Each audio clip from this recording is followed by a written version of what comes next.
Hello all, welcome to part 17 of the Wireless LAN Security Mega Primer. So in this video, we will actually learn about how the Cafe Latte attack works and conduct it as well.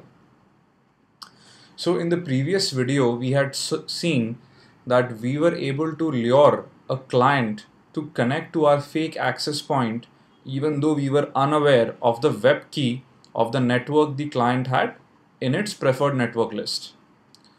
So what's up next? Basically what happens is after the client associates with our access point, the next logical step is, depending on the IP address configuration, the client would either assume an static IP address or a DHCP based IP address. Now the most common case is DHCP. The Cafe Latte attack works for all cases, DHCP and static. In this video, we'll specifically concentrate on DHCP because that is what is more likely. So what is going to happen? In a previous video, as we saw, the client will start making these DHCP requests, but unfortunately, because we have a fake access point, nobody is going to answer to that DHCP request. So eventually DHCP will time out, and once DHCP times out, the client will assume a auto configuration IP address in the 169.xxx range. And basically what happens after that is it will send out gratuitous R packets announcing the IP address. Now we've seen this in a previous video, but let's very quickly verify this condition. So let's go to our hacker machine and let's actually start Airbase NG with the PONME network. This is the exact configuration which we used in the previous video, right? And here let's quickly start sniffing for the PONME network. So let me go ahead and add this to be the BSSID filter. And as always, all we are interested in are the data frames. So let me go ahead and add a filter for data. And let me start the sniffing once again. So now let's go back, and now what we'll do is our client, which is currently sleeping, will be rudely woken up to connect to our Wi-Fi network. So I'm switching on the Wi-Fi on my iPhone, and you will notice that it will connect to the pre-configured web network, which is PONME, as you can clearly see. And on the screen, you're able to see that the connection has actually happened. Now let's go back here and see what we found. Interestingly, if you notice, we are seeing the DHCP packets which the client is sending. Eventually it times out. Now let's kind of stop this. I think we've gotten what packets we wanted. And if you notice, eventually it times out, and so let's just concentrate on the ARP packets. Let me add a further filter for ARP.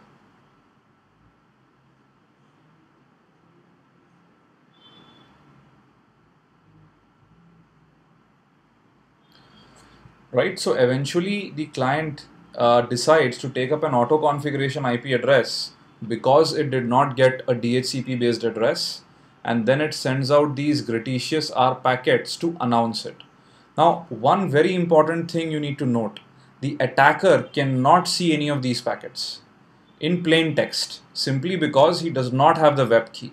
The reason I'm showing you the decrypted packets after applying the key here is so that we can understand this situation much more better, versus me just showing you the encrypted packets and making it all the more confusing. So let me remove the decryption part, apply, and now if you notice, we are not even able to figure out that there is an R packet simply because we have not decrypted it, right? Anyway, let's go back to our slides and understand the situation better. So here is the case. Now, even though the slide says static IP, the same thing applies to DHCP, as you will notice shortly. So the client sends out the probe request, attacker sends the probe response, they complete the authentication phase and the association phase. After that, the client, depending on if it is static IP address, it will immediately send out the GRAT-R packets. If it is configured for DHCP, it will time out first and then send out the GRAT-R packets announcing its IP address to the rest of the network, right? Now, here is the thing, the attacker cannot see any of these packets right now because they are encrypted, right? Now, what is the Cafe Latte attack? Well, the Cafe Latte attack uses the message modification and replay hypothesis which is there in the intercepting mobile communication. And we actually play a little trick here. So, what we do, if you remember from the previous video, is given an encrypted packet which is there, right? So currently the LLC header and the ARP header together are the encrypted data, and then you have the web ICV. And if you remember, what we had said in the previous video is this data part can be altered with a bit mask, and then we can also patch the ICV accordingly by taking the checksum or the CRC32 checksum of the bit mask and then XORing it with the encrypted web ICV, right? So if you're confused about what all this is, visit the previous video once again. We've done a lot of explanations there about this specific concept. Now I am just concentrating on how I applied this concept to the Cafe Latte attack. So here is what I did. Let's assume, if you kind of look at the previous slide, that the IP address was 5555 is the auto configuration IP address. I know it's not even in the same range, but let's assume for the second that this is the IP address the client has gotten. Now here is what will happen in a Gratar packet. Basically, you would have multiple fields, and what we are concerned with is that the ARP header itself consists of typically 4 fields, important fields. There are others as well, but we are not bothered. The sender MAC address, sender IP, target MAC and target IP address. Now what we basically want to do is, if we actually can modify basically the sender MAC and the sender IP, then what would happen is this would be converted into an ARP request for the IP address 5.5.5.5. And typically in a Gratar packet, you would have the sender MAC, sender IP, target MAC, most common case is actually all zeros, and the target IP address is once again the same IP address as the host. Now this at times differs from implementation to implementation, as you may notice. So let me get back my packets to show you what it is here. So let me go to 802.11. Let me enable the decryption, apply, and let me just look at the Gratar packets which are here, right? And what we will notice is that the sender MAC is of the client, sender IP address is of the client, target IP address is all zeros as expected, and target IP address is the same IP address as this one. So if you notice, actually the opcode for a Gratarp is a request. Basically, Gratarp is a way by which it's announcing to the rest of the network that this is an IP address which I am planning to take for my entire network, for my interface, and if anybody has an objection, then they can probably raise that objection right now, right? And here is the interesting thing. What we only want to do is what would happen if we changed the sender MAC address and IP address. So note, if the sender MAC address was, let's say, all A's and the sender IP address was 169.254.41.23, then you notice that this packet is actually changed into an ARP request packet for the IP address 169.254.41.255, and what this means is the client would think someone is requesting its MAC address over ARP, and it would go ahead and reply to that ARP request. So referring to the slides, this modification by going ahead and XORing the encrypted packet with this bit mask, right? Now if you may ask me why this bit mask, were very simple. We really don't care what we change in the MAC address, right? Because any change in the MAC address is a new MAC address. And what we do is we just go ahead and change the least significant byte by XORing it with some value. And what happens because of this is actually the least significant byte of the IP address changes, and this becomes 5.5.250, which typically is in the same subnet. And hence the original gratuitous ARP packet changes into an ARP request packet sent by 555.250 for 5555, right? And hence the victim ends up responding to this by saying, well, 555, that's me, and this is my MAC address. And basically what happens next, I think all of you are already probably guessing, and that is the attacker just keeps resending these bit flipped packets, which end up becoming ARP request packets for the victim, and the victim keeps responding. And basically the attacker starts collecting all of these packets which have been encrypted with the network key, which the victim has stored in its cache. And this is a quick dump of how this would look like once it is decrypted. Tons of ARP requests and ARP responses. And finally, once you have enough of these you've collected, you can run air crack and go ahead and crack the web key, right? So I had demonstrated this in TourCon, and that's why I had kind of named the key TourCon -- demo. And if you can see, this is a very old version of aircrack, simply because this attack was disclosed in 2007, and that's been quite some time. So now let's move on to actually demonstrating this attack with the tools available. So let me go back to the VM, and what we'll do is let's restart the sniffing. Let's go back here, kill this, and if you actually look at Airbase NG, it has an option to start the Cafe Latte attack, which is basically using -L, right? So the -L option allows you to actually run the Cafe Latte attack. Now, one of the other options we need to use is also the -X to rate limit the number of packets per second. Now, I tried this attack before this video, and there seems to be some problems which I'll discuss shortly.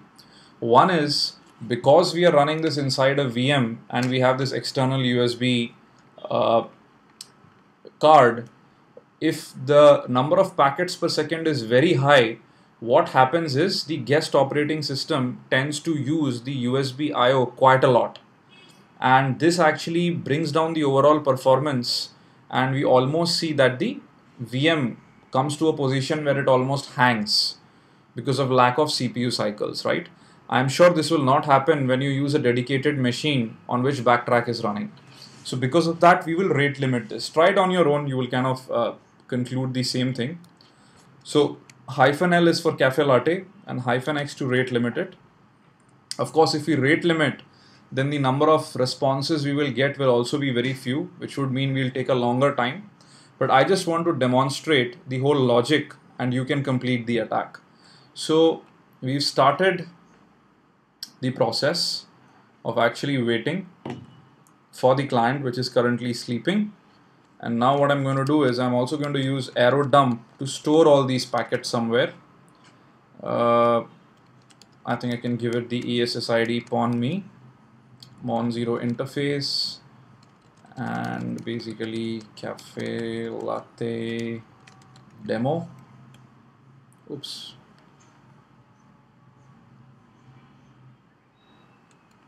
I forget if it even has this option. Hold on. The Aircrack NG suite of tools is so large that you end up forgetting the different options. So I guess it just has a BSSID option. Well, no problem. I guess we could just go ahead and sniff and don't really have to worry about the ESSID for the time being, or the BSSID. There's hardly any access points running there. Right, so this is what we can see, and if you notice, we can see our web access point right here on the top, right? And now what we are going to do is let's start and launch the Cafe Latte attack. Basically, we will go ahead and start our client, right? The client is all started and connected, and shortly it should send out the gratar packet, and you will notice here that airbase ng says that the attack has actually begun. One of the other ways also to figure it out is to look at the number of data packets, which we now see is increasing over time, right? So if you notice, a good amount of data packets are slowly being collected. The number of packets per second, the more it is, the better it would be, simply because you would actually find a lot more packets coming in. Now, what I've seen is, because we are using the VM, a lot of times the entire thing also freezes, right? So I would actually recommend, don't use the VM. If you can, use something else. And number of packets are increasing a bit abruptly at times, but over time you would actually end up getting enough packets. So what is happening in the background is what is kind of important. So as we see, the tool is actually sending ARP requests for the IP address of the client, which we can very easily verify, right? This is the auto configuration IP address which the client got, 169.254.41.255, and basically airbase ng has done the exact thing of bit flipping the IP addresses. Now in the original attack I had just bit flipped the LSB just to ensure that it is in the same IP address range, but it looks like airbase ng is actually randomizing the entire IP address range as well, right? One of the other things is that the subnet mask is 255.255.255.0, right?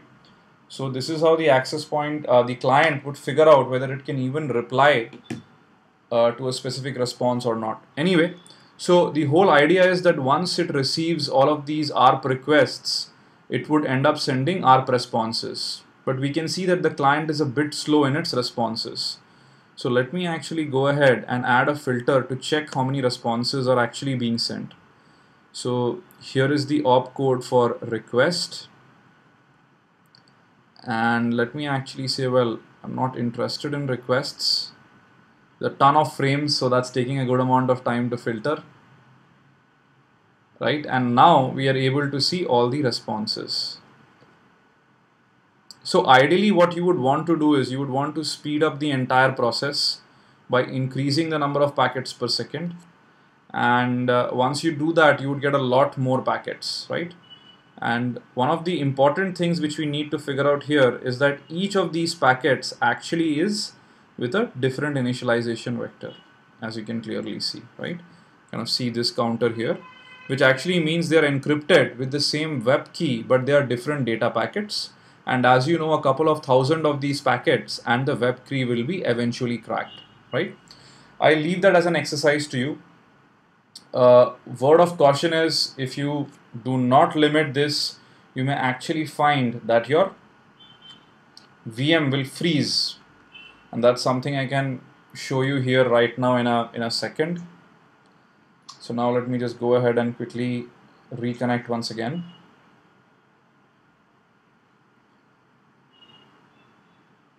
And once the connection happens and the attack starts, you would actually find the VM would end up slowing up quite a lot. So right now the number of packets per second is quite less, and that's why you hardly see any responses. And let's just wait for the attack to start. Okay, now it says the attack has started, and you will notice that the packets are now increasing much more faster, right, as expected. And this is a decent rate, to be honest, for something as small as the iPhone. But over time, when you start running this, the whole thing starts freezing. I mean, the luck is that right now it isn't, but I'm warning you. I've tried this attack on this and there are issues. Anyway, so I'm not going to go through the whole script kiddie stuff of saving the packet and then running aircrack, right? If you want to complete it, complete the demo. The whole concept-wise thing should be extremely clear to you at this point, that the tool is taking an ARP, gratuitous ARP packet, bit flipping it using the message modification vulnerability, which was theoretically talked about a long time back, and then injecting it as an ARP request for the client. Once this happens, the client replies back with an ARP response, which is a new data packet encrypted with the old key. the web key. And once that happens, well, you're going to be collecting a lot of these packets and eventually end up cracking the key. So let me come back to the slides. Now, this is a quick analysis I had done at that time for the version of AirCrack. And on an average, it takes around 6 minutes at maximum speed, which would probably be a little bit over than, around 200 to 300 packets per second, to probably go ahead and crack the web key, right? Now, problems and issues. Couple of times I found the VM hung because of I/O problems, where you're kind of utilizing the USB so much by sending these packets that there are issues. So better to use on a real machine. At times, AirCrack NG was also failing, not working properly as required. I need to investigate on that further. I've already sent a mail to the AirCrack NG team, my friend Rick Farina, Zero Chaos, and I've also told him to talk to Mr. X, who's the author, who had also met during DEF CON. Let's see. So hopefully, they probably fix the issue, or else I'll just come up with a new tool, because end of the day, this is an attack I discovered, so it's pretty close to my heart, right? So I'll come up with one of the original tools. I had written a tool, a proof of concept, tried searching for it in my old archives, but unfortunately I don't have it. One of the videos I wanted to propose is on SecurityTube is video 122, which actually talks about a quick demo of the Cafe Latte on the iPhone. This also has a quick video of me demonstrating the Cafe Latte attack on CBS 5. And here is the original 5-minute clip, or I think 2-minute clip, of me speaking at TourCon. The configurations. So we decided to move and try this was the actual TourCon demo. So let's pick up the here is my shameless self-promotion. What happens here is, once again we go ahead and finish the entire. Right. So have a look if you have the time. And well, that's it for the Cafe Latte attack. Try it out. It's an interesting attack, and hopefully you will enjoy it. Right. So thank you for watching. Like always, I really love reading your comments. It encourages me like anything to make videos. And as promised, this mega primer, I'm really going to finish off a ton of more videos starting tonight. So stay tuned, keep watching. Thank you.